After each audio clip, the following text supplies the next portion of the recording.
Listen up, get ready, I'm not gonna take no more. There's a revolution, a revelation going on in my soul. Buckle up, get ready, we're not gonna sit back. Welcome back to Live from the Heartland for the week of May 8th, year 2026. I'm still Michael James, and our next guest is going to be Brian Derrick, a political strategist and founder of Oath.org. My wife, Paige, turned me on to him, and she talks him up to a lot of other people. But before we get to Brian, we're going to go back to Euan Hague, who is co-hosting today, with a little bit of a voting rights story. Yeah, Mike, I just wanted to let you know and let other people know, people know that I'm from the United Kingdom originally. And I remember very distinctly learning my oath to myself never to miss a vote was when I read about I learned in high school in history class about the 1819 Peterloo massacre. This was an event in Manchester, England, where about 50 or 60,000 people gathered in a field to request voting rights from the British Parliament in the early 19th century. And they were kind of charged by the local guard, and around 20 people were killed. And the result from that was the government passed legislation basically preventing protests.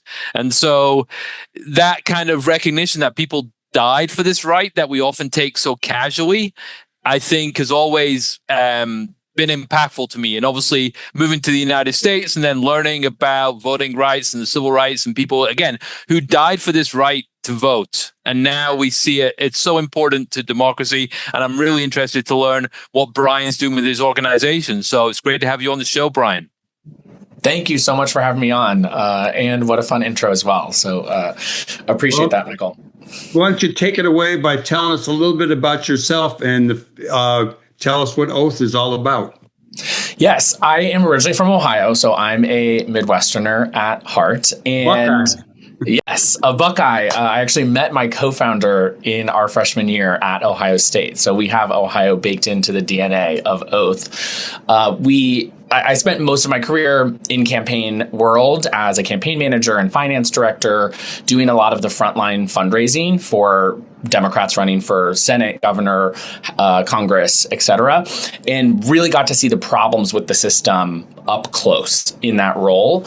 And that is why me and my co-founder launched Oath back in the 2022 cycle to help donors who were looking to make the most of whatever amount they had to give, whether that was $10 or $100, in a very noisy environment that doesn't make it easy to do that. So we do analysis and all sorts of analytics in-house, and then make recommendations to people so that they can give where their dollars are going to make the biggest difference on what they care about. How do you do this? How do you find out all this information? Because you address elections that are going on throughout the country. And, if there's just a couple of you, or is there a whole horde of progressive people out there analyzing the vote? Well, we have gone from the two of us at our living room table in our apartment to now a full-time team of almost 20. About half of those folks are engineers or data analysts, and we pull in data through scraping and automated APIs from all sorts of public sources. So everything that you would be seeing out there from sources like the Cook Political Report or Sabato, people who do forecasting, every Secretary of State website that has information on how much campaigns are fundraising. And then we purchase data as well from partners like Catalyst and Civitech that supplements the publicly available information. And so we pull in all of this data so that we can run analysis on where dollars are going to have biggest impact, and then put those out to donors. What are a few of the races around the country that people could contribute to that would have some significant impact?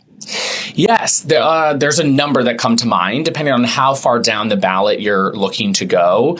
I think people don't realize how important state legislative races are. And so we're oftentimes directing people to those chambers either locally or maybe where they're from, based on where they're living now. And those races typically have really low contribution limits, which means that you and Elon Musk have the same ability to give to into those races where a maximum might be $200. It might be the legal limit as to how much an individual donor can give. We particularly focus on chambers, legislative bodies that would make or break a trifecta in a specific state. So where it would give a party governing control or take governing control away. A tipping point seat in that chamber might be one of our highest rated races on the platform. So a couple dollars could be the difference between winning or losing, which could tip control of a chamber, which could tip control of an entire state. That's the type of impact that we're really helping people find, where every $10, $50 makes a huge difference. A lot of people, I'll also say, are looking specifically to invest in congressional races this year because the House is so important. And so names like Paige Cognetti, who's running in Pennsylvania's 8th congressional district, or Jonathan Nez, who's running in Arizona's 2nd, come to mind as people who have very high impact scores according to our system, because dollars there are going to meaningfully change the probability of outcomes. What is your sense about the ability of the Democrats to take back the House, given this new gerrymandering redistricting Supreme Court ruling? We have been preparing for the Calais decision all year, and we baked that into our math from the very beginning. We always anticipated, unfortunately, that this would be the most likely outcome. And so we still believe that there's a very clear path for Democrats to flip the House in 2026. The worst damage of this decision will really be felt between 2026 and 2028. And that's sort of a different story that maybe we can talk about another day potentially. But we anticipate potentially 3 or 4 seats moving towards Republicans before the November elections as a result of Calais. And we baked that into our math and still believe that Democrats have a clear path to flip. Now, there was elections yesterday, and this is a few days before this goes up.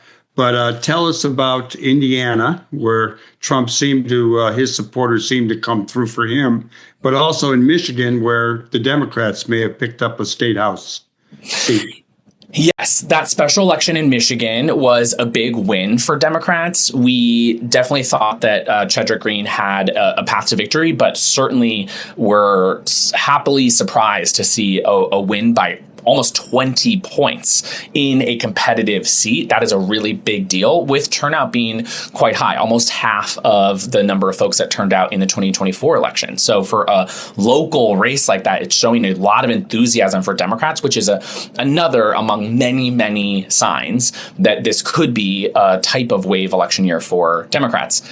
To your question around Indiana, I think that this is another sign that the Republican Party has truly consolidated at every level of the ballot around Donald Trump, and that his opinion on a particular subject is the de facto Republican Party opinion. So because these Republicans had dared to defy him and refused to gerrymander their state, 6 of the 8 that were up for re-election have now lost their seats.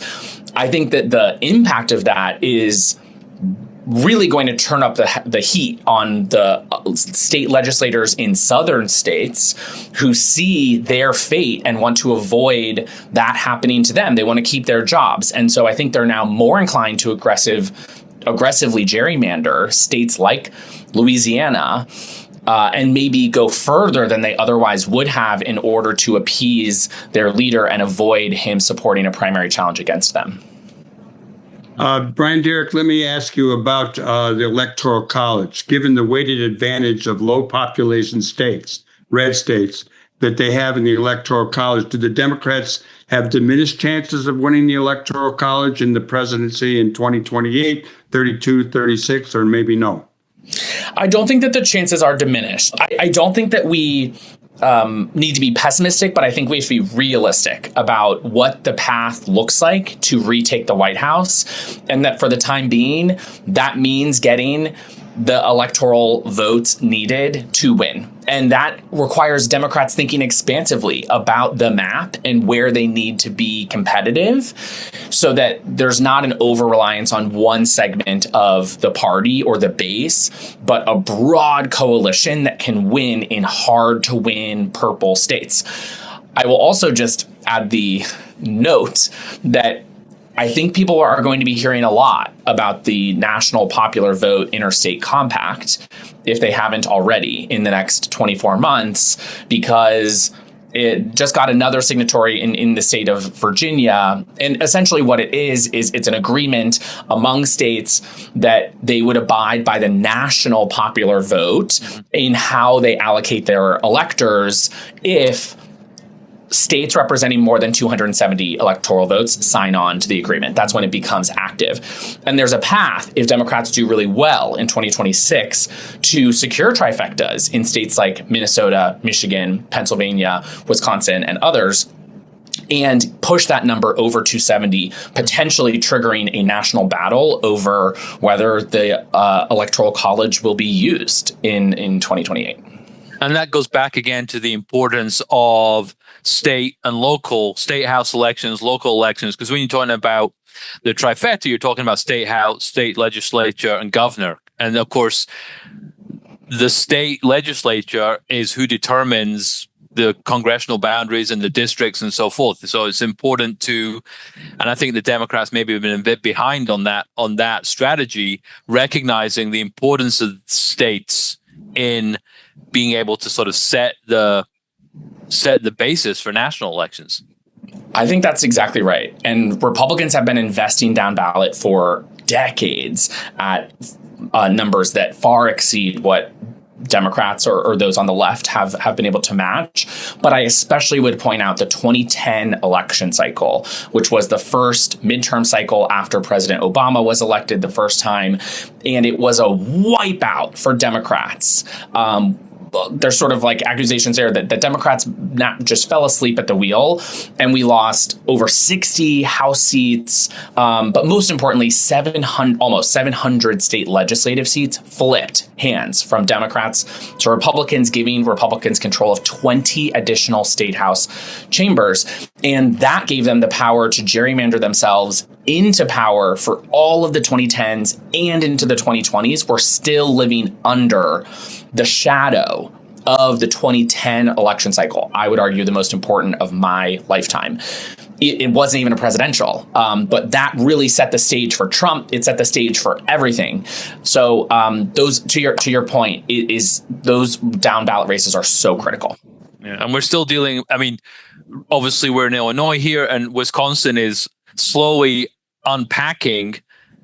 It's taken 20 years. Right. My math is wrong, 16 years. But to begin to unpack some of the changes that are made with the state Supreme Court and everything else. That's exactly how we see it. And this year will be huge for Wisconsin, definitely. We're rooting for Wisconsin. How do you get people to focus strategically about where to donate their money?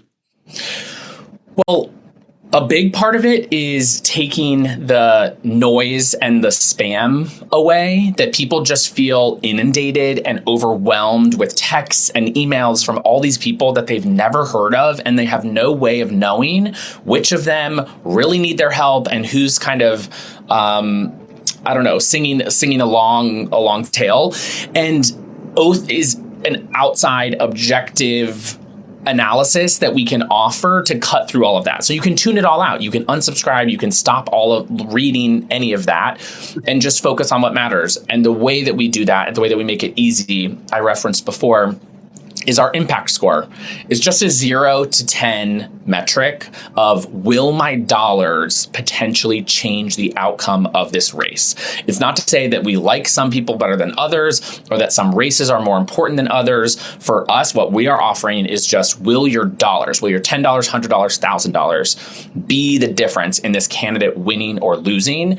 And we try and take that work, that mental work, off of people so that they can come on, they can check the score, and they can click and give where they want to give. And all the money goes straight to the the campaigns. We don't take the money or decide where it goes. You decide. We're just making a recommendation.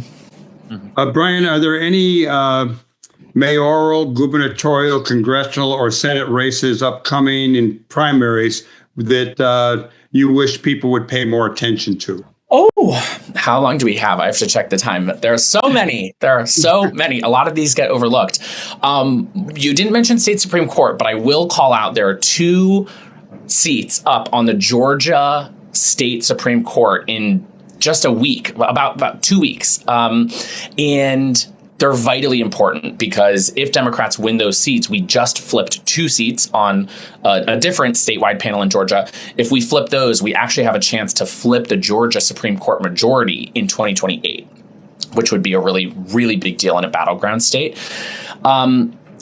Gubernatorial races, looking at Nevada, Aaron Ford is running for governor there, one of our top rated races of the cycle right now, highly competitive, super underfunded, and has a tough race ahead, but he's the attorney general. He's a great candidate for that seat. Wow. Municipal, there are too many to name, but it's a really big year for county and city elections as well. And that oftentimes gets left out of people's calculus as they think about national or federal solutions, which Democrats tend to love. But local really matters. I'm New York based. And so living in the Mamdani era here, and people have really seen what the power of local is and how important it is to be involved in those races. I'm going to throw this one in around Gaza. And I've asked a lot of people about this. Younger Democrats and progressives who will vote, they tend to be really concerned about what happened in Gaza, and turned off that the leadership of the party has not gone along with them with, a little bit more criticism and less support to Israel. What kind of a role do you think that issue is going to play in upcoming elections? Maybe different than other takes that you're getting, but I think that 2024 was the year that this was a real wedge issue for Democrats, and I think that it will actually end up being the wedge issue for Republicans in 26 and even in 28. We've seen a real shift in the Democratic Party in response to shifts of the reality of the foreign policy of Israel. And so in my eyes, more of the party's actually on the same page now. We just saw a vote in the Senate of Democrats, I think 40 of whom voted together on this issue.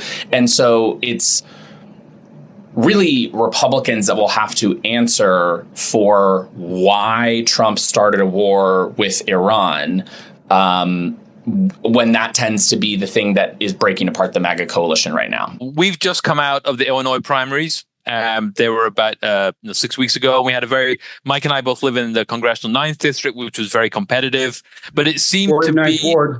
49th Ward, yep, that's city, 9th district congressional. But there seemed to be almost 2 parallel elections, one playing out in the community and on the streets and one playing out online.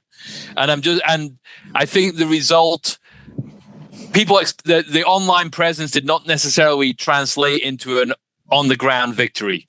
And so I'm sort of just wondering if you're sort of seeing a difference between, again, those sort of local on the ground campaigns versus the noise online. Big question and topic right now. I like where your head is going.